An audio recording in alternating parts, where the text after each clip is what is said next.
Hello, and welcome to WABJ News, where high school students report the news. I'm Darren Brown. And I'm Shantae Hayes. We begin with one of the biggest stories of 2011, as Americans across the country learned of the capture and killing of Osama bin Laden. This marked the end of a 10-year manhunt for the al-Qaeda leader. Bin Laden orchestrated the 9/11 terrorist attacks that killed nearly 3,000 Americans. President Obama ordered the U.S. military operation that led to the raid of bin Laden's compound in Pakistan. The search began under the Bush administration. A team of elite Navy SEALs carried out the operation that ended with bin Laden shot and killed. The U.S. military also says his body was buried at sea. Word of bin Laden's death first spread on Twitter. Some Americans took to the streets to celebrate the military's victory, especially in New York City and outside the White House. While inside the White House, Obama informed the nation during a live televised address. For over 2 decades, bin Laden has been al-Qaeda's leader and symbol, and has continued to plot attacks against our country and our friends and allies. The death of bin Laden marks the most significant achievement to date in our nation's effort to defeat al-Qaeda. In his remarks, Obama stated justice has been done, but warned against the fight against terrorism isn't over. Shantae, what was the reaction of the students at your school? For my school, this was a pretty big story. We focused mainly on how this was such a big story for the American people as a whole. A lot of students were excited, not about his death, but about the new information that we've gotten from them raiding his compound. So it was a pretty big story for us. That seems to be the case for most people. We turn to the situation in Japan, where the country continues to recover from the magnitude 9.0 earthquake that struck the eastern part of the country earlier this year. The quake triggered a 30-foot tsunami and killed nearly 30,000 people. Here in the D.C. area, there are many ties with Japan. One Japanese-American woman we spoke with is a doctoral student with close family there. She said she had never seen anything like the March 11th devastation. Just if it was just earthquake, I think we could overcome easily. But after the earthquake, tsunami came, and also there's radiation problem, so it's kind of too much. But I believe we can overcome this problem. Yep. WABJ was able to speak with a high school student living in Japan via Skype. WABJ's Nakia Lynn has that interview. Has your family been affected by the disaster in Japan? Yes, we were affected by immediately, starting the day after, or the day of the earthquake. For about 5 days, we didn't have any water because the earthquake just knocked out a lot of our water pipes that were underground. And so when the cracks in the ground came, they messed up our water pipes, and so we didn't have water for about 5 or 6 days. And then we have rolling blackouts where they schedule blackouts in different areas so that they can conserve electricity and use it wisely. Do you feel America has been funding Japan efficiently? Yes, I do think that they seem really concerned that they're really doing a good job helping out. So they've been doing a good job. Can they do more to help Japan? I think one thing that they can do to help it would be a lot of countries are cutting off imports with Japan because of radiation, and that could just really hurt the economy. So I think the thing that could help Japan most is seeing there as an economic partner and keeping up trade and stuff, because I know a lot of people whose livelihood depends on their trade with other countries. Each year, WABJ Urban Journalism Workshop students highlight a special newsmaker in our area. This year, our student reporters visited the African American Civil War Museum. We learned about the history of blacks in the Civil War from museum founder and director Dr. Frank Smith. He told us about the important roles African Americans played in the war and his passion for telling the stories and preserving history.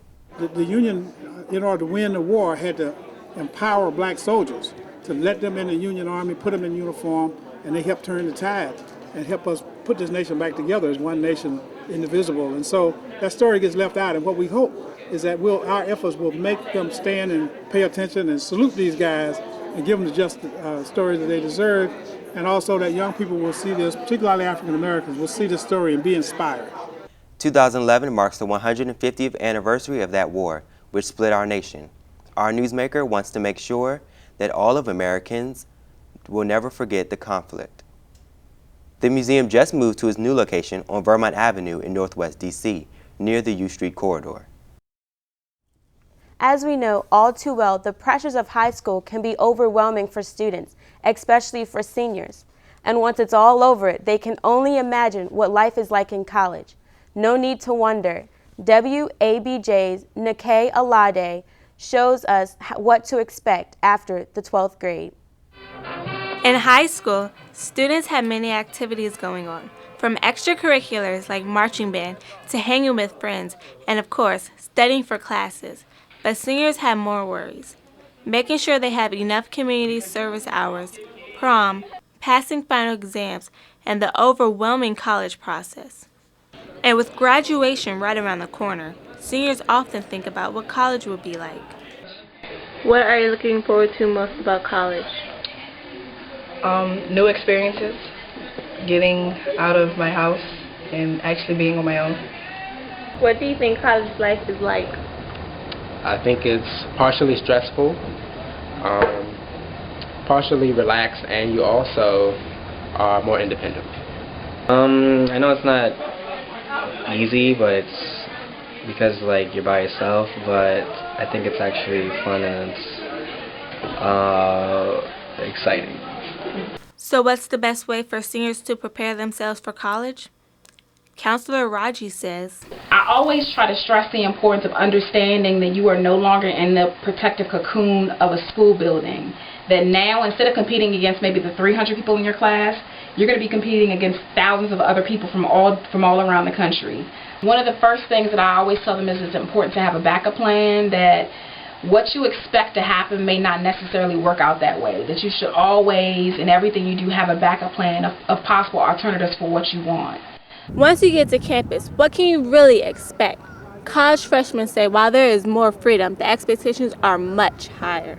You can't just breeze by like you did in high school. You have to actually study everything. You're on your own for everything. No one's going to wake you up. No one's going to feed you. Nobody's going to make sure you did your homework. The professors aren't going to make sure you studied for your exam. Your grades are worth a lot more because you're actually working towards getting a job. So all in all, it's just like a whole new level of seriousness. Students also give advice. Come in with an open mind.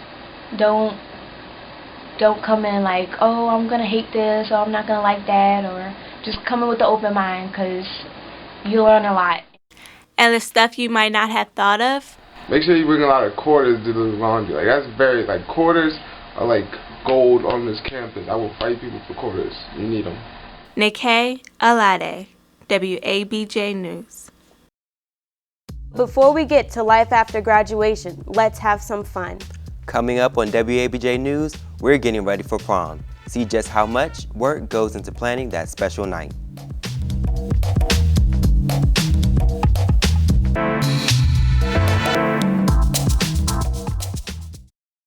WABJ News is a product of the Urban Journalism Workshop, a program sponsored by the Washington Association of Black Journalists, dedicated to developing the next generation of young media professionals. For more information on the Urban Journalism Workshop, please visit us at ujwonline.org. That's ujwonline.org.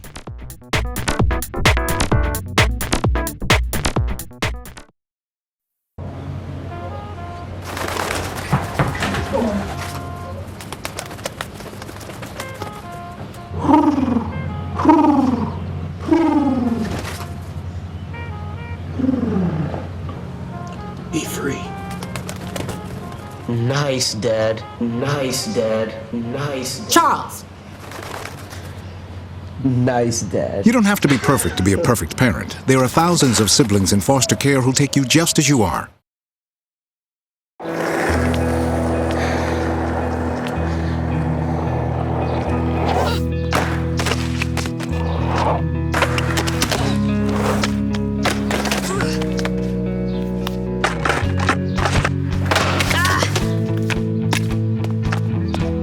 a kickflip 6 stairs takes determination.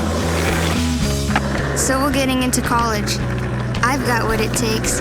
So do you.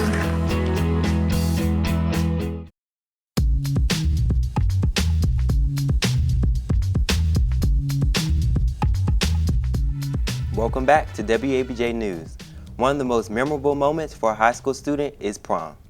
But before students get all dressed up for that big night, a lot of planning and costs go into making the night special.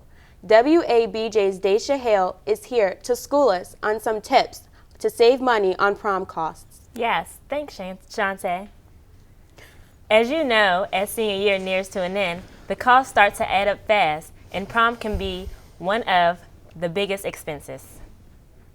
As Shakara McPherson knows, it's not easy to find a dress that is not costly, but there are alternative ways to help you save, like here where you can buy dresses that have been donated by families for girls in need of prom dresses at lower prices. PTSA President Robin Nabarlo hopes that this resale will help girls who are looking for an inexpensive dress. We decided that the most we would charge for anything would be $40, but if someone really wanted it, it's all negotiable.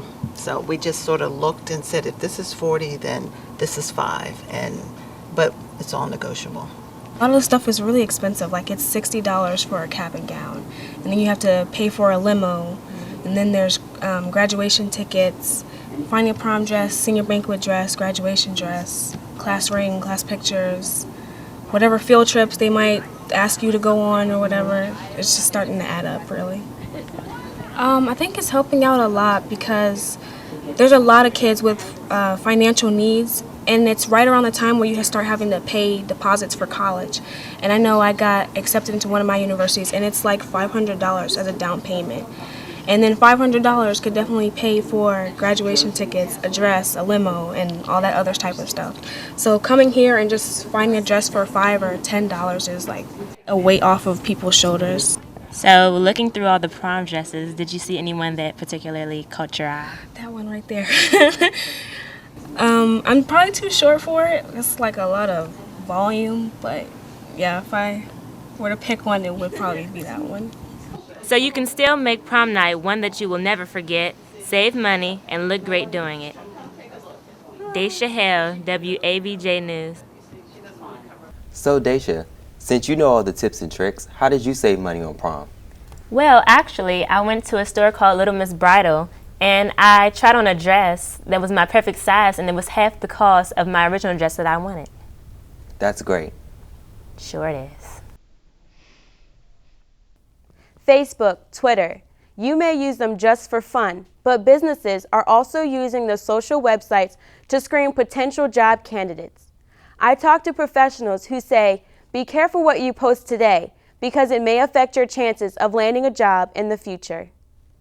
Be cognizant of the things that you do right now at age, 13, 15, 18 will still be around when you're 25, 30, and 35. When you log on to Facebook, the first thought may not be how it may impact your future. But reality is, many employers are now checking social networking sites. So think twice before posting because it may cost you that internship or summer job. I can think of one in particular. It was an intern candidate who, had a great interview. We looked on his Twitter profile, and unfortunately, he had some, very extreme opinions with regards to, race relations and things like that. Things that we just felt were completely inappropriate. So at that point, we decided, not to move forward with it. Some students, like Stacy Cox, are thinking ahead. Okay, I definitely wouldn't curse on my Facebook or Twitter. I wouldn't say anything completely outlandish, completely inappropriate. I kind of go with the rule of, would I want my mom to see this? No? Okay, I don't post it. I do have certain privacy settings on my Facebook, but I'm still pretty cautious on what I post on my Facebook. The best advice, if you're in doubt, don't post it. Shante Hayes, WABJ News. Are you getting hungry? WABJ's Zachary Tanner has the dish on the popular craze of lunch on wheels. Barbecue, hey, barbecue! Not concerned with the usual hot dogs and chips, Food trucks are offering an alternative to fast food with dishes from pulled pork to peanut butter truffles. Vegan sloppy joes, rosemary lamb sausages with horseradish tzatziki, chocolate truffles, baked beans. The list goes on. A new food truck on the streets of DC is Pork, which stands for Purveyors of Rolling Cuisine. It's lunchtime here on the American University campus, and owners of Pork are prepping for their lunch crowd. What possessed you to come up with the food truck idea? Well, my business partner and I have always been in the restaurant industry, and we were looking to open a restaurant but just didn't have the money to do it. So we looked at other options and said, hey, let's do a food truck. And then we're going to open it in Michigan, and ended up doing it here instead in DC. If you're tired of burgers and fries from places like this, food trucks bring a homemade experience right to you. Well, I mean, I think, with food trucks today, you get everything that's house-made. It's more personal, kind of like homemade food. So a little healthier and better tasting. One of the things about this is it's a constantly evolving process. Food trucks, we're doing something different every day, changing locations. We really get the opportunity to quickly adapt to the environment. Food trucks keep their customers updated on their locations and menu choices. All on Twitter and Facebook. Those are our two main social media aspects. Zachary Tanner, WABJ News. I visited one of the food trucks, and their chocolate truffles are really good. Oh, we should have them come by the studio. That'd be a great idea. Okay, after the main dish, there's only one appropriate follow-up, dessert. More importantly, cupcakes. WABJ's Catherine Sunt shows us how this tasty treat has taken DC by storm. Everyone loves cupcakes, right? And it seems like there's a cupcake shop on every corner. I like Cake Love on U Street. I also go to Georgetown Cupcake when the line isn't that long. Don't ever go on the weekends because you'll be waiting for like 2 hours. Yeah, I mostly go to Something Sweet. They have good cupcakes there. The red velvet is really good. I don't know about the rest of their cupcakes because I only ever get red velvet. I've also tried the ones from Hello Cupcake at DuPont. So I sort of make it a goal of mine to try all the different cupcakes around DC because I really like sweets. Like New York and LA, DC has been experiencing an influx of so-called cupcakeries, bakeries that specialize in gourmet cupcakes. The craze took off in 2008 with Georgetown Cupcake on M Street, which now even has its own cable TV show.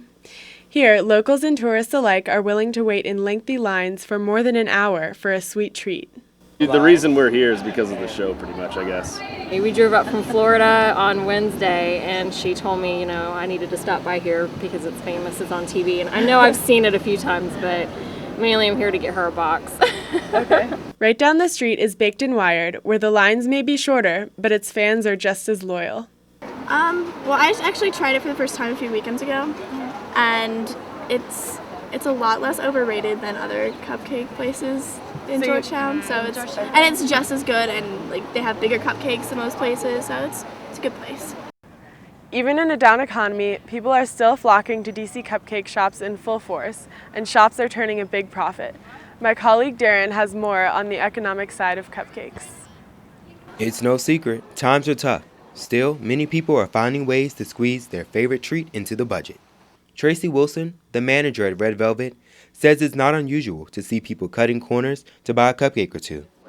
I think, even in sort of financial hardship, people still want to treat themselves, and even if they can't go away for the weekend, they can still afford a $3 cupcake. The new love for cupcakes is paying off big for many of area's so-called cupcakeries. In fact, Georgetown Cupcake brings in $1 to $2.5 million a year. Some even believe that these pricey cupcakes may be edging out their grocery store competition. I don't know. We were talking about how they've kind of taken off. I really am not sure why they've gotten trendy all of a sudden. And with the current appetite for these little treats growing, the number is only expected to rise. I've tasted about 5 different cupcakes from these shops, and I have to say, carrot cake is probably my favorite. Really? I love carrot cake. Maybe I'll try it one day. You should. Coming up, we're going to the movies. Plus, meet one local young lady kicking the competition on the soccer field.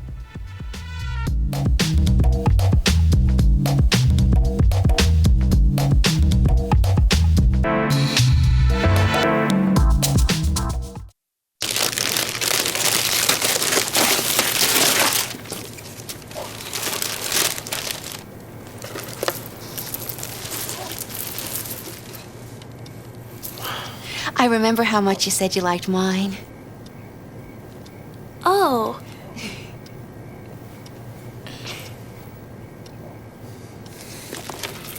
You don't have to be perfect to be a perfect parent.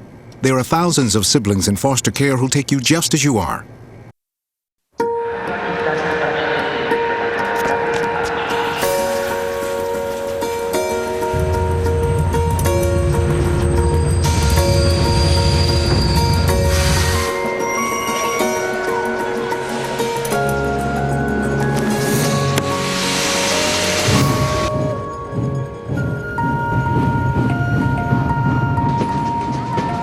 Explore new worlds.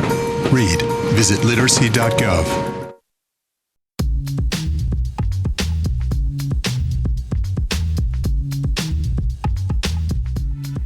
We're back. Have you thought of how you would spend your free time out this summer without spending a lot of money? Yes, that's always the catch. But here's one idea, and no need to pack a bag or spend all your cash for this one. WABJ's Catherine Sunt is here with a few movie picks now out on DVD. Thanks, guys. The first movie is Toy Story 3. The Toy Story movies have always been impossible not to love, and this last installment is no exception. Andy, the young owner of Woody, Buzz, and the other toys that were the stars of the last two movies, has now grown up and is ready to go away to college. He decides to take his childhood toy Woody with him. His other toys are accidentally thrown in the trash by his mother, but instead they escape to a daycare center. The adventure continues at the daycare as all the toys try and make their way back home. The second movie is Grown Ups. This is a comedy about a group of friends who come together for their basketball coach's funeral. They all bring their families along on this mini vacation, and hilarity ensues. The mayhem continues, so you'll be sure to get a lot of laughs from watching this movie. The last film is Despicable Me. This animated film stars supervillain Gru, voiced by The Office's Steve Carell, who is trying to steal the moon, but he ends up meeting his biggest match yet. 3 orphan girls named Margot, Edith, and Agnes, who Gru believes will become part of his devious scheme to steal the moon. But before he knows it, the 3 girls have stolen his heart. This movie brings plenty of thrills and laughs. All of these movies can provide you with some inexpensive entertainment and are a great way to relax, keep cool, and cure your summer boredom. For WABJ News, I'm Catherine Sunt. It takes years of practice to be an accomplished soccer player. One local student has put in years of hard work, and her talent is getting international attention. WABJ's Chris Williams introduces to us soccer star Jasmine Sampson. Even before she could spell her name, Jasmine Sampson was on the soccer field.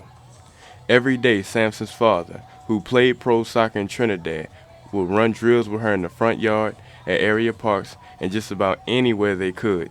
This inspired an early love for the game, which she quickly developed. Yeah, I started because of him, and that's how I kept going, because he always had my back. So what age he started you with this? Probably like 2, from when I could really run and kick and stuff. He always had me around him and playing and stuff like that. By the age of 13, when Sampson started the 9th grade at Seneca Valley High School, it was clear this girl had skills. Playing for the varsity team as a freshman and making it onto what is considered a local all-star team. That's where Sampson's star began to shine. In 2009, her skills caught the attention of a national women's soccer team. Yeah, it was also tryouts. I went 2 years ago and I tried out. I played a few games with them, and then they decided to keep me around. So I went back and forth and trained with them, different countries, different tours. Then, in 2010, the team made the World Cup. Yes, it was amazing. I don't know anybody else really that has done that. So. What was the favorite location that you play internationally to play soccer? Well, Trinidad I was there so long and I got used to the culture and everything. It was a good experience. And I also liked Brazil and South Korea was probably the most interesting. After Syracuse, Sampson hopes to take her soccer career to the next level. I'm not sure if I'm going to play professionally because the women's league seems to be dismantling, but I would also like to go into like the field of CONCACAF or Adidas and work with sports management and use my expertise in sports to help my career. Chris Williams, WABJ News. Thanks, Chris. She seems to be quite a player. Well, that's all for us. This has been the 2011 edition of WABJ News. I'm Shantae Hayes. And I'm Darren Brown. Thanks for joining us.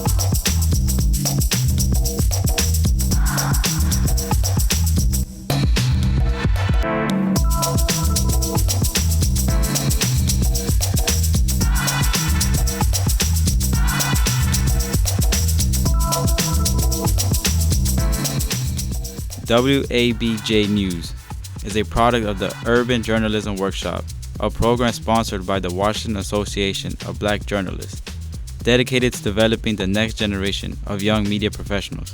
For more information on the Urban Journalism Workshop, please visit us at ujwonline.org.